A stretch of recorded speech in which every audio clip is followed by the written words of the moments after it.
Pokemon is already off to an electrifying 25th anniversary, with a lineup of content that is sure to be super effective on our wallets. I think what we know about currently is just the tip of the Bergmite, and Pokemon fans are in for a real treat this year.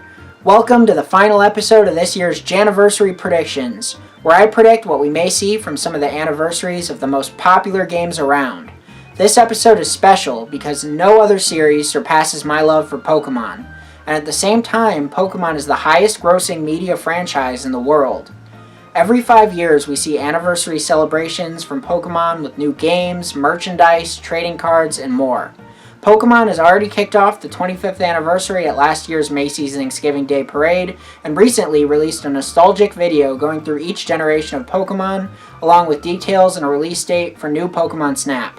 2021 will certainly be a year dedicated to the fans, since we'll be getting long-awaited games such as New Snap, which for over 20 years seemed like the impossible. Pokemon Sword and Shield have set series records for units sold dating back to Gold and Silver's release in 2000, and I have a feeling this is the year we receive mainline games that build off of this new golden era and also satisfy longtime fans. This will be a year to celebrate why we love Pokemon, ranging from games to friendships made over the years. Pokemon is a special series, and this is definitely going to be a special year.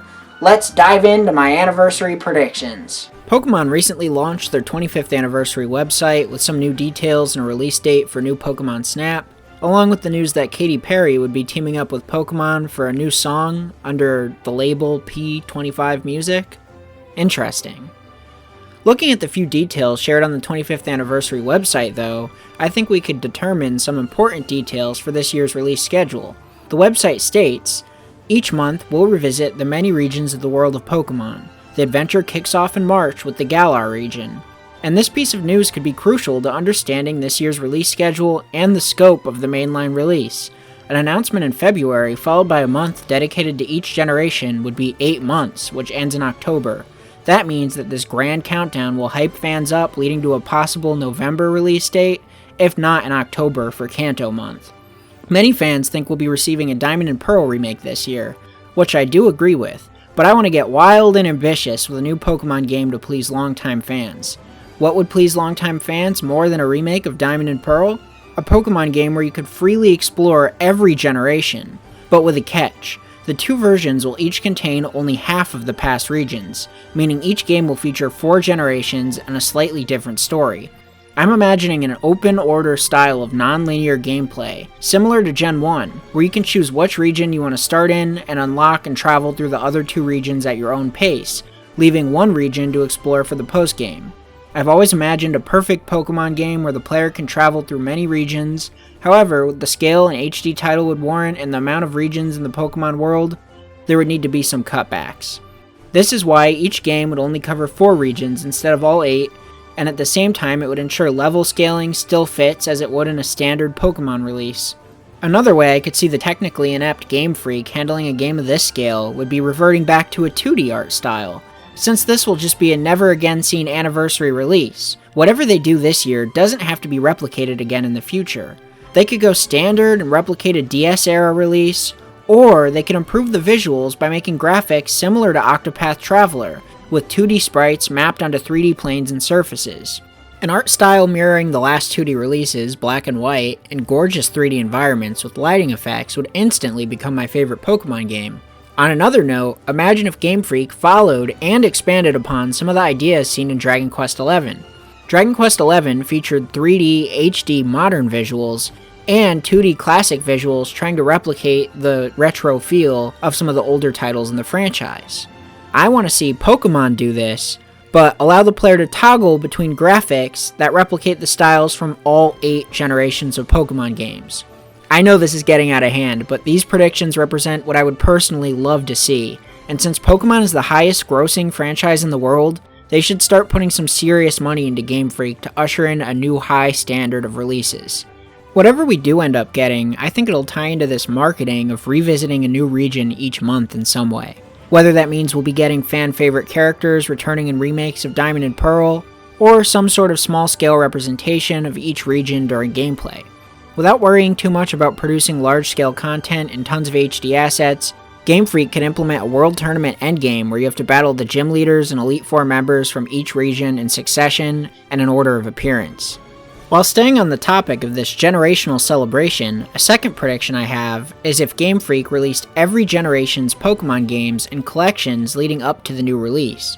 Obviously, Galar Month wouldn't get the same love, but each generation can include all the versions with online updates. For example, Hoenn Month would release Ruby, Sapphire, and Emerald either separately or in a limited release collection with newly added online and local play capabilities. If Game Freak were to do this, each month would become a true celebration of nostalgia, with Pokemon Talk taking over social media. At the same time, having the option to buy separately in a digital format or physically as a limited release collection would drive people mad trying to get a hold of each one, which would also add to the online Pokemon takeover. Older Pokemon releases started to come to the 3DS Virtual Console, so there is semi-recent precedent for it. Red and Blue released on the 3DS in 2016 for the 20th anniversary, so I hope we could see releases of all classic Pokemon titles over the course of this anniversary. Think about it, there's never been a way to play every generation of Pokemon all on the same console before. This would also hype up the fanbase for whatever mainline game or remake I believe will launch in November. Moving on to the anime, I could see Ash going on a 4-episode arc in each region, meeting up with his former traveling companions along the way. Pokemon Journeys is all about traveling to each region, and the Sun and Moon companions have already returned in an episode of Journeys, along with confirmation that Iris and Gary, who haven't appeared in the anime for a long time, are going to appear soon. This could also play into the monthly marketing campaigns, and since Pokemon and Netflix have an exclusivity deal, I could see Netflix adding each series to their service each month. That would be amazing if we could have the entirety of the Pokemon anime all in one location. It would allow fans to watch along and reminisce on the generation from their childhood while playing through the games at the same time. The Pokemon Company should be seeking a nostalgia overload for Pokemon fans in 2021, which could play out across every type of Pokemon media. I'm really pleased that we've seen somewhat of a return to form with Pokemon spin-offs recently. Many of the bigger budget console spin-offs stopped releasing for a while due to the popularity, huge returns, and simpler development of mobile releases. But a good balance of mobile releases along with console spin-offs going into the future would do well to please all kinds of Pokemon fans while finding new ones in the process. It's understated how fundamental Pokemon spin-offs can be when it comes to hooking new fans into never-ending Pokemon consumption. For this year, we already know that we're receiving new Pokemon Snap on April 30th, which looks to be a stunning reimagining of a classic many fans hold near and dear to their hearts. New Pokemon Snap represents what could be a new standard of Pokemon spin-off games, an era of Pokemon spin-offs where the Pokemon Company truly understands the fans and can actually deliver on their expectations. Back in May 2019, Pokemon announced that development of a Detective Pikachu game on Switch was underway, noting, "The details of this game are still a mystery, so keep checking back here for more clues." Pretty interesting, since the last time I checked, it's been just about 2 years and there still has yet to be any clues or updates. Oh well. This game has a high likelihood of resurfacing this year for the 25th anniversary, and it leaves me wondering what type of improvements we may see, besides the obvious graphical ones, of course. Detective Pikachu is a novel concept that was in development for many years, and in my opinion released at the wrong time in the US.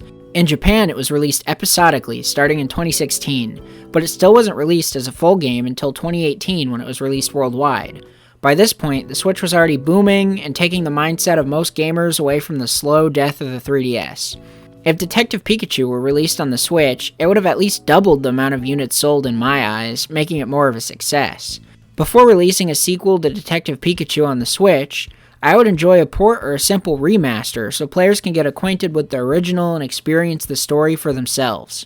Now that the movie is released and been a success, the game may also receive more attention from that. If a port of Detective Pikachu were released for the Switch, I can envision it releasing digitally only for a low price about a month or two prior to the new game's release. However, if it were to be more of a remastered experience and launch at a higher price physically, I could see the original launching this year with the sequel launching at some point next year. If the timing is just right, Detective Pikachu has the potential to establish itself as a premier Pokemon spin-off series. I still remember back when Detective Pikachu was a creepy facial tracking tech demo back in 2013. Thank God he didn't end up looking like that. Seriously. Ugh. The final Pokemon spin-off that I'd like to see in 2021 is one of my favorite Pokemon titles from my childhood, Pokemon Pinball. Pokemon Pinball was such a fun and simple concept that was catchy and worked well. The pinball in the game is actually a Pokeball, and you could get the chance to catch Pokemon walking around the board by hitting them with the Pokeball, along with opportunities to evolve your other Pokemon. I've never played the original Pokemon Pinball, but I grew up with Pokemon Pinball Ruby and Sapphire, which was stylish and featured an art style that really popped, and it stands out to me to this day. The opening cutscene was especially exciting, and I would love a new Pokemon Pinball on the Switch that captures and replicates that art style from the cutscene, since it wasn't possible outside of the cutscene on a Game Boy Advance. Hundreds of modern Pokemon can be thrown into the mix, making it a challenge to attempt to complete the full Pokédex. A new Pokemon Pinball would be amazing for me, and I don't think it would be too cost-intensive either. Jupiter Corporation, the developers behind the original Pokemon Pinball games, are still active and making games for the Switch today. Jupiter Corporation is notable for creating the Picross series, and it turns out that they also developed the Game Boy Camera and the Pokemon Mini along with all of its games back in the day.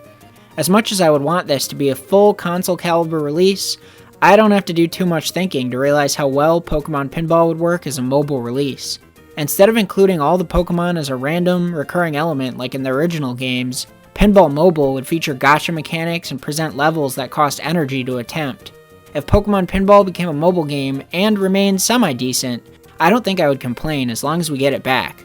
Also, there's a recent track record of releasing some mobile titles like Pokemon Quest and Cafe Mix on the Switch as well.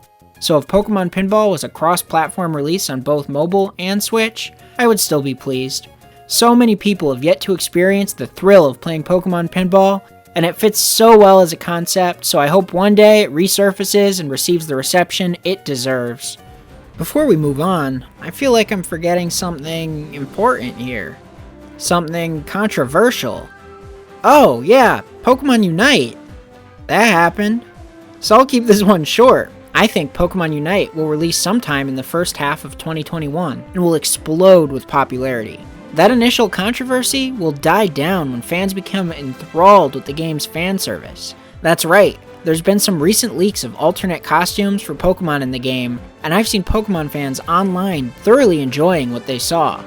It's hard to not have a smile on your face when you see Lucario in an outfit referencing Lucario and the Mystery of Mew, or Mr. Mime all snazzed up in his Sunday best.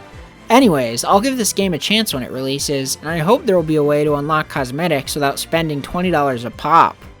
My next prediction is for something new, yet something that'll invoke a sense of nostalgia in fans.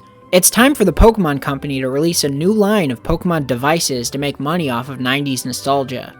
A new device with a modernish flair, in the same style as the Pocket Pikachu, would be fun, cheap, and appealing to millions of fans. This device would be compatible with the new games released this year and Pokemon Go, allowing you to put any Pokemon inside of it and interact with it like a virtual pet, earning bonuses and improving friendship when it returns to the main game. This could be a really simple concept, with simple sprites, sounds, and animations, and sell millions among Pokemon fans both young and old alike. This could essentially be a Tamagotchi-like device that can communicate over Bluetooth with the Switch, mobile phones, and other units, and capitalize off of the retro mini-consoles that have been released recently, but with a Pokemon flair. I think a new Pocket Pokemon device would make a splash on the market with both collectors and fans and would definitely be a success. Each Janniversary video comes to a close with my predictions for Smash DLC fighters. As of right now, there are still 3 open spots remaining on the second Fighters Pass, and I believe it's likely that we'll see some sort of Pokemon representation. We've yet to see a fighter from Gen 8, which has been a recent trend in Smash Bros. Since Gen 6 with Greninja, and being followed up with Incineroar for Gen 7. For a more traditional choice, I think Cinderace has a high likelihood of joining the roster, due to its popularity with fans, humanoid design, and a variety of moves that could be adapted for Smash. However, Greninja, a Water-type starter, was released for Gen 6, and Incineroar, who was a Fire-type starter, was released for Gen 7. To round things out with a Grass-type starter, Rillaboom may be a more likely candidate.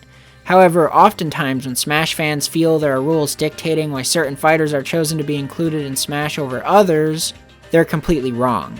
There's just no predicting Nintendo and Sakurai accurately, since imposing rules on Smash inclusions would be silly and restricting, not to mention going against common sense and business sensibilities. Another highly marketed Gen 8 Mon that would have a cool moveset and already has 2 colored forms in the game is Toxtricity. On another note, to promote the Sword and Shield DLC expansion, Urshifu would be a cool addition as well. Urshifu is pretty much based off of a fighting game character and already has 2 forms with different battle styles that could tie into a moveset. Finally, my top personal choices include Cramorant and Professor Oak. Cramorant would be hilarious and could have a moveset that involves eating other fighters and spitting them out of its mouth. Professor Oak could either attack with poetry in his words, or just attempt to physically attack everyone. This concept's just really funny in my eyes, and I can't stop laughing about Professor Oak with a moveset similar to Ryu or Terry. His final smash could be evaluating other fighters in frame, and being more critical based on how much damage they've taken. At the end of the day, with 3 fighters remaining, I think it's pretty likely that we'll see some sort of Pokemon once again joining the Smash Ultimate roster. I'm so excited for the possibilities of Pokemon's 25th anniversary, and I know this year will be full of fan-pleasing releases. Look forward to hearing news sometime in February, most likely on Pokemon Day on February 27th. If past anniversaries can help to indicate when we'll receive news for the coming year, February is a 100% guarantee. Since we already know about some of the 25th anniversary products and celebrations before an official announcement event, this year is sure to have something for every type of Pokemon fan. Make sure to let me know what you'd like to see for the Pokemon 25th anniversary in the comments below. This has been Nick from GameCube. Thank you so much for watching, and I'll see you next time. If you enjoyed this video, make sure to hit the like button. And for more weekly, awesome Nintendo and gaming content, make sure to subscribe right here to GameCube. This has been Nick, and I'll see you next week.